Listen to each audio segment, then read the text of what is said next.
All right, let's talk about Meyer Lansky. Now, you've probably heard the name, right?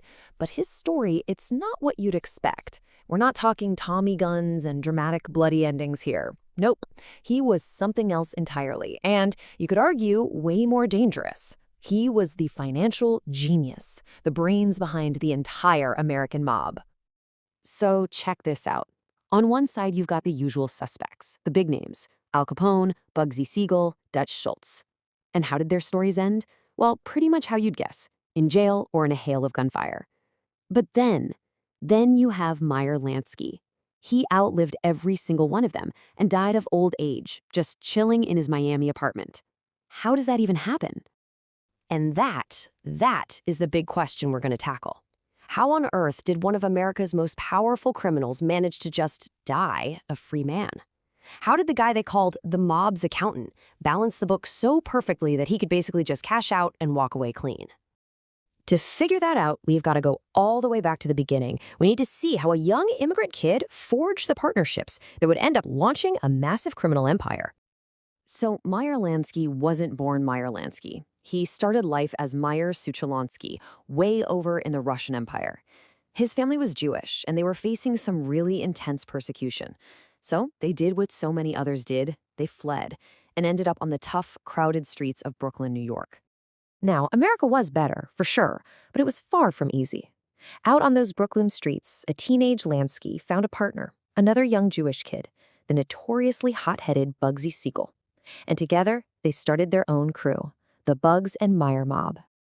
And they were, well, a perfect and pretty terrifying combination. You know, Siegel was all muscle, the brawn, the guy who was absolutely not afraid to get his hands dirty.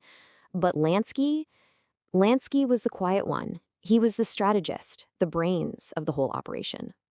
And Lansky's cool, really calculated way of doing things, it didn't go unnoticed.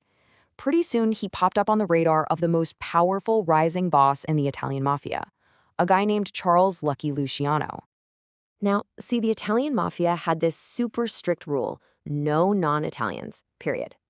But Luciano, he saw something special in Lansky. He knew that Lansky's mind was a weapon, and he literally broke all the rules to make this Jewish kid from Brooklyn his top advisor. You know, Luciano figured it was way smarter to have Lansky with him than against him. So, with Luciano's powerful backing, Lansky's ambitions just exploded. He started looking at a new frontier, something that was, on the surface at least, totally legitimate: Las Vegas. Think about it. When Prohibition ended, the mob's #1 cash cow, illegal booze, dried up almost overnight. A lot of other criminals kind of floundered, but not Lansky. He adapted. He saw that the real future wasn't in back alley deals, it was in casinos and betting. And right around this time, his old pal Bugsy Siegel comes to him with this just wild vision. It sounded absolutely crazy. Build a glamorous, totally legal casino hotel right in the middle of nowhere, just a dusty little strip of road in Nevada desert called Las Vegas. Siegel had the big idea, but Lansky had the cash and the strategic mind. He became the main investor in Siegel's dream, the Flamingo Hotel, and he sank $6 million of mob money into it. Let's put that in perspective. $6 million in the 1940s? That's an almost unbelievable amount of money. So yeah, Bugsy Siegel might get all the credit as the founder of Vegas, but it was Lansky's capital that actually poured the concrete and turned that desert fantasy into a reality. But that partnership, well, it was about to come to a very, very sudden end.